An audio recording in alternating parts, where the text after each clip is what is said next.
fine. I can make more money at the lounge anyway. How's the police business? Slow and seedy. They got me on the Dirk Benson case. Wasn't he a wealthy industrialist? Yes, which is why I wish the FBI would be called on, in case it's something on an international level. Then you don't think it was a local gang? I don't know yet. So how's your business? Picking up, I do have to fire one of my dancers for being too friendly with his audience. Good morning, my beautiful boss. I can now work full-time. So you see where this is going, right? Oh, he's a man whore. Jontar, I had to fire you. I'm sorry, but... Give the excuses! Take it easy, kid. And who are you? Detective Dean Dolchek, NYPD. Oh, excuse me. It's been a strange day so far. Jontar, here's your check. I'll take it to him. Thanks.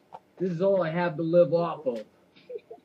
Why does he care about Jontar so much to bring his check to him? I know, the guy's a dick. And also, like, he had way too calm of a voice whenever he was being physically threatened. Like, Oh yeah, see, he was really angry there, so I had to try to really get into that. yeah, but I mean, the detective, he was just like, Detective Dean Dolchuk. Yeah. He should have been like more like, I mean, he's about to get the shit pummeled out of him, it looks like. Yeah. He looks Can you shocked, but... zoom in on the first panel, and doesn't it look like the bartender's nude? Like, they didn't draw any indication of clothing. It might be just because it's in black and white, and you know, her arm obscures the bra strap or whatever. But look at the shading on the second panel of Jontar. Doesn't it look like they kind of gave him like some saggy man boobs? Yeah, it does. It does. I don't know what that is supposed to be honest. It's just poorly drawn. Something. He gets so angry though. Well, he got fired twice in the last, 10 minutes.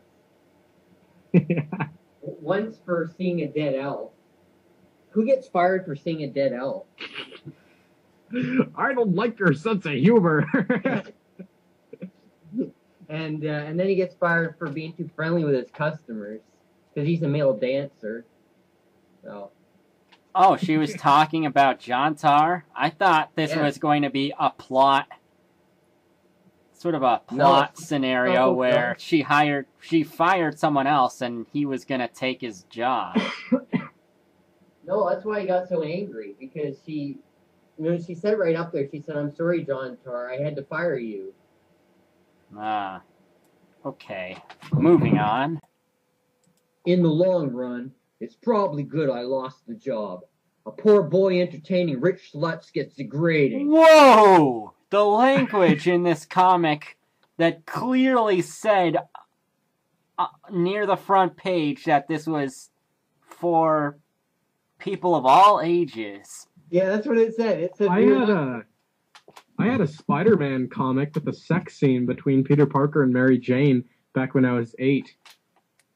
But it's funny because the publisher's policy said, "We will not be offensive to anyone, both young or old." Yet the publisher is called Mature Magic.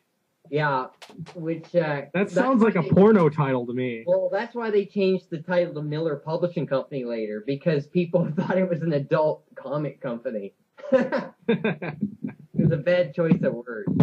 He explains in a later issue why they called it Mature Magic. Which is 18 plus for all ages. Yeah. So you'll see that. You'll see that later. But anyway, yeah, this language is, though, it's, it's something for a comic like this, because mainstream comics didn't have language like that back then. Moving on. Okay, detective. Just because he can't strip don't mean you can't dance. Never try enrolling in a school. I won't wear tights, but I wouldn't mind wearing a badge. That's it. I'll be a cop like you. I bet no one gets in your way. Except the public, whom we're sworn to serve. 2 blocks later.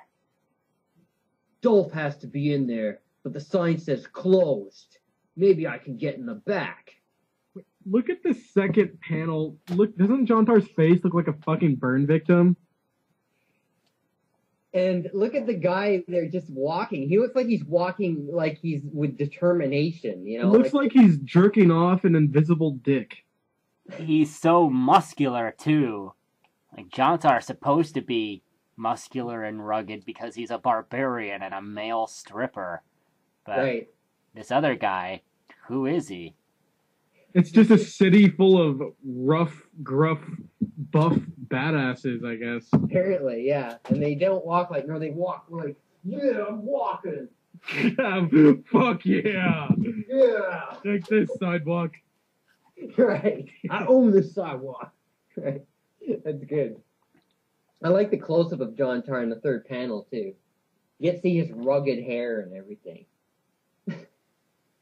Parted straight down the middle. Yeah, he has like a gigantic oblong head. And like, what the fuck? That's like an eagle on his head. That's our hero.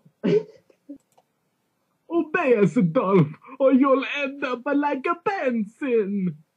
Benson? That playboy you killed last night? We didn't do it. Someone tried to frame us, and we need your gym as a base until we can scout them out. What? Dolph, get down! Jontar, you crazy kid! Wham! I see my dancing could become a martial art! What is this? This is Jontar proving what a badass he is. Why does the mafia need to go to a gym to be their base? I don't understand. Why a gym?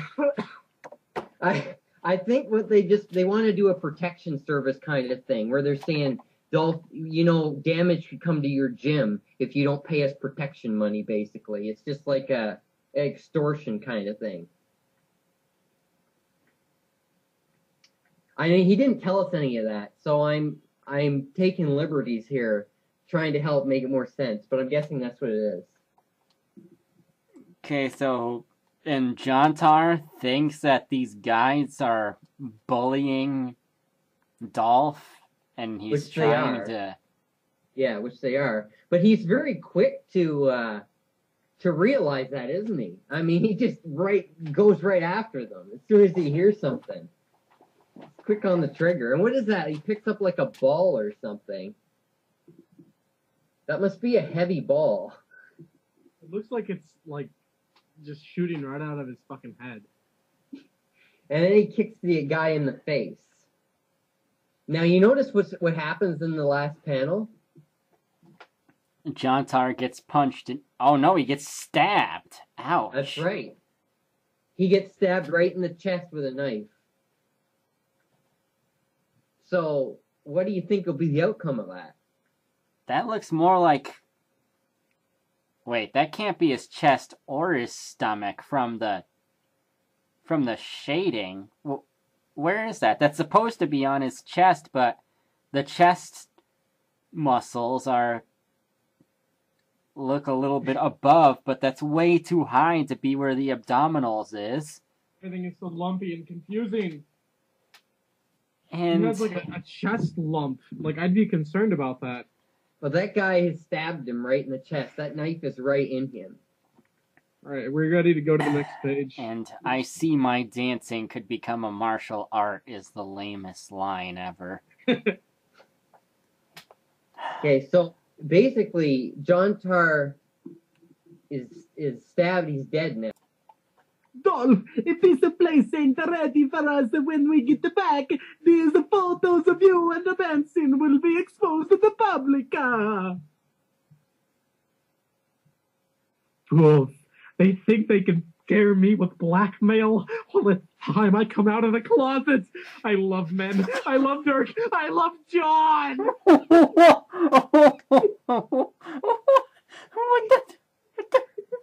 They were... What? Okay, so what happened here is the mob guys have photos that they got of him making love to Benson, the guy that was killed in the penthouse. So that's how he's mixed up in it, and they're going to expose them to the public and try to blame him for the murder so that the rap goes off of them. You see what I mean? So he and Dirk Benson. Okay. Now who's Right. John? John is Jontar. Oh. But Jontar's not gay, though. He just loves him. Dolph wishes he was gay, but he's not. Wait, Dirk is, John is, Jontar? Dirk, yeah, John is Jontar, and Dirk is Dirk Benson, the playboy that was killed. Okay.